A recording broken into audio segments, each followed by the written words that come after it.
So, I mean, we're in a very I mean, we're in an economic catastrophe in a lot of ways just currently. And there's a lot of talk about inflation and money. Prices are skyrocketing. One thing I really appreciate about your work is that you really do focus on political economy. And you have been talking a lot about finance capital and something called super imperialism, which you've written a book about, and that has been updated several times, even just last year. So I wanted to get your take on the role of finance capital under this imperialist arrangement and in this time of the neoliberal era in the United States and across much of the West and the world. Like, what is finance capital's role? It seems so dominant now. It seems like the dominant class at this moment that really does control the levers of economic development.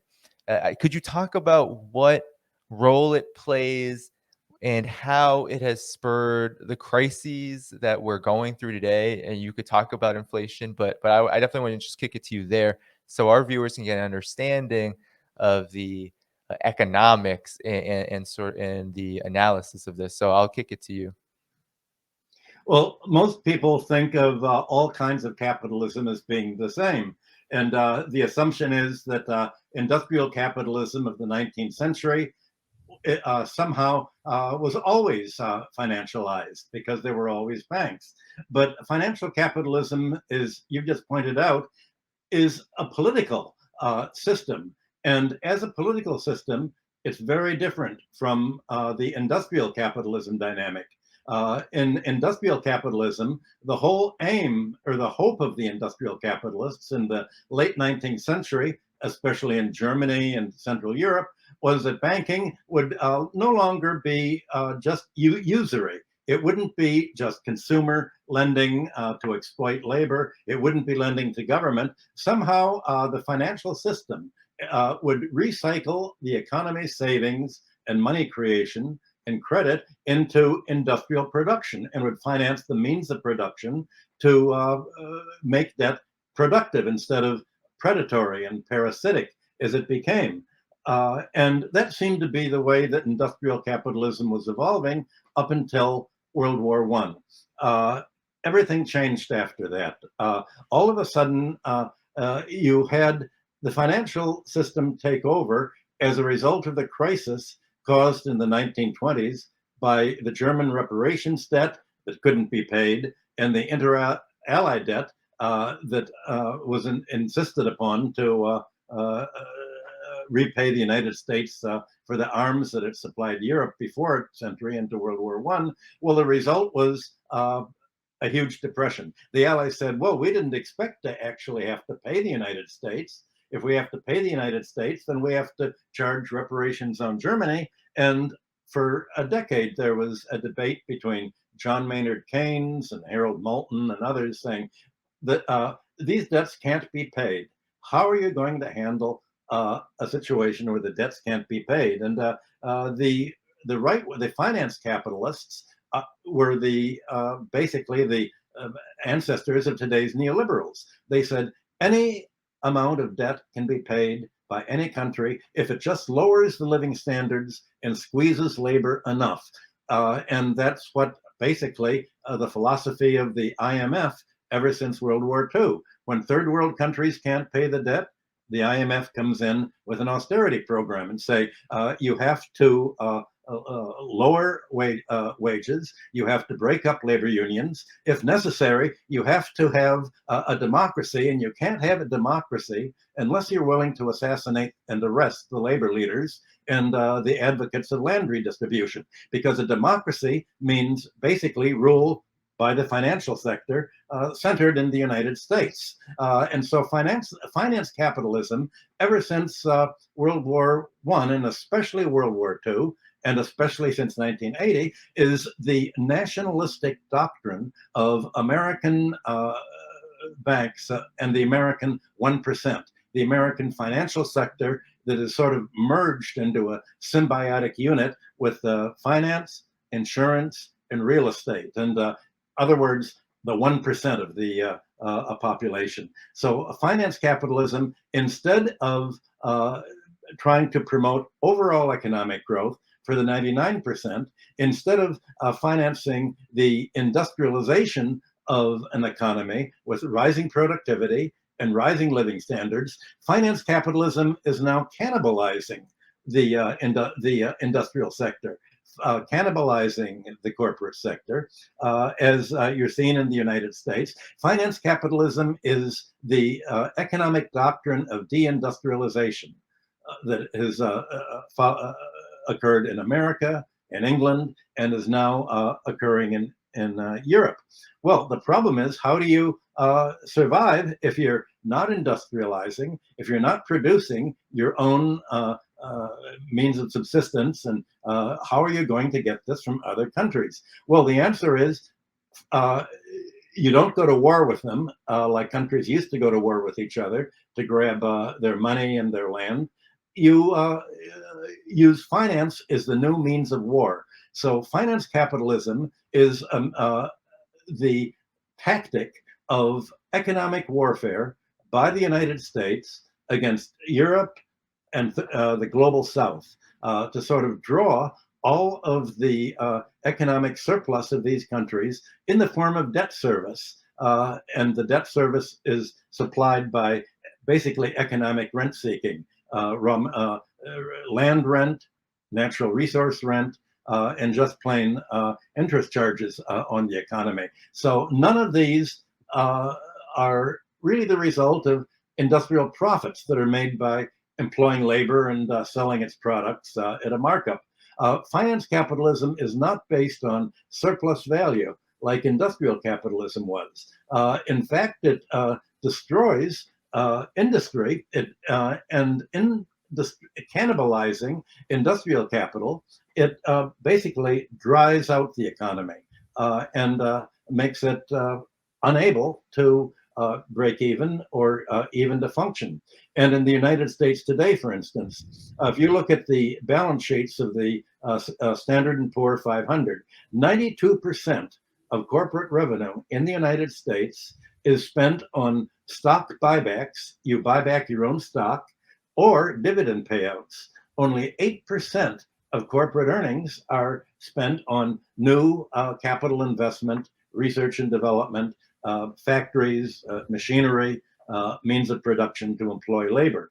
So the result is that you'll have companies like General Electric and other major companies. Well, how did General Electric go broke? Basically, Jack Welch said, let's use our income not to continue to invest in making more electronic goods and services and appliances. Let's use it to buy our own stock. That'll push up our stock. And essentially, we'll just sell off our divisions, and we'll use the money of selling off our washing machine companies and stoves and sell it off, and we'll just pay it to the stockholders. That'll push it up. And by the way, his salary was based on how much he could push up the stock of GE, and he was paid in the form of stock options. Well, all of this is now the normal corporate behavior in the United States, and corporations are no longer led by industrial engineers as they were a few centuries ago, 19th and 20th century. They're led by financial engineers, by the chief financial officer. And the ideal of these corporations is to make money financially, not by industrial investment. So on the narrow microeconomic level, finance capitalism is a way of basically selling out a company and giving the proceeds to the stockholders and the bondholders.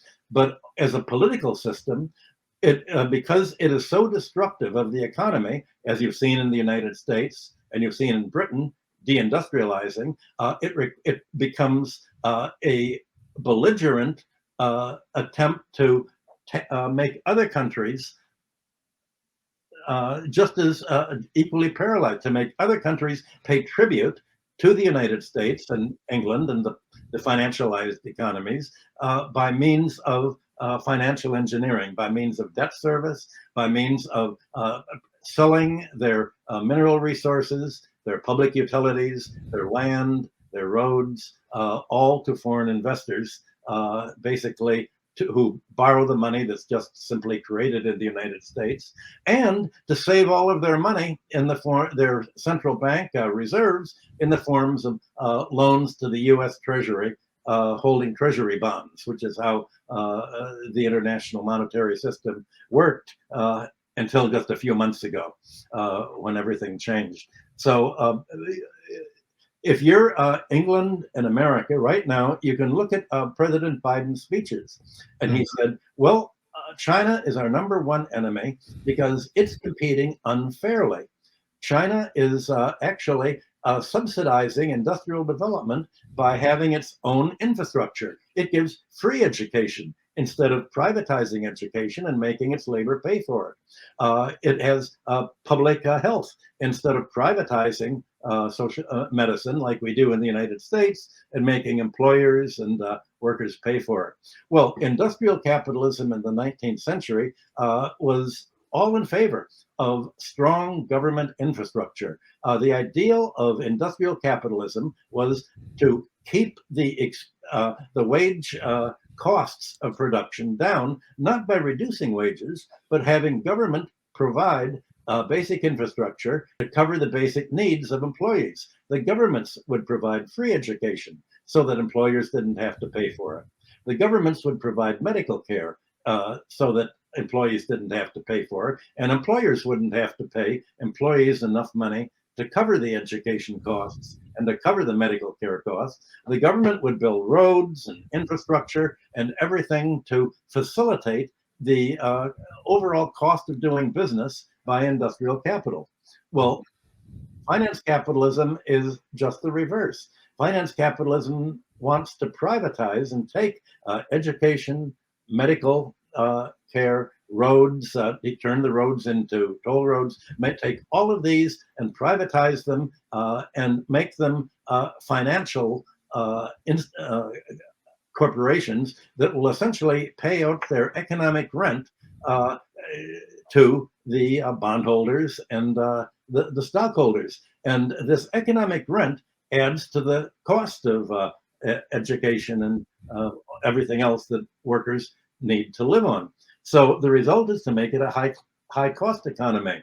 And that is why Biden has said China and Russia are the America's enemies, because the only way that America can succeed, given our privatized economy, given the fact that Americans have to pay up to 43% of their income for rent, given the fact that 18% of America's GDP is for medical care, given the heavy student loan debt, only if other countries tie themselves in the same knot, only if other countries impose the same economic overhead on their labor force and on their industry can there be equal competition. If other countries have a mixed economy and are more efficient because they have active government providing basic needs, that's autocracy. And that's the opposite of democracy. Democracy is where everything is privatized and ultimately the 1% own everything. Autocracy is any government that's strong enough to have its own public investment. Any government strong enough to tax or regulate the financial sector is called autocracy. So the United States in the 19th century would be called an autocracy, as I guess the Austrian school called it. Civilization is basically an autocracy. There never has been an unmixed economy without government regulation, without a government investment, although Rome began to get to that point at the end of its empire, and we all know what happened to it. So basically, finance capitalism is a predatory international economic policy aimed at draining the rest of the world, all to pay the leading 1% of wealth holders in the United States and their satellite oligarchy in England and a few European countries.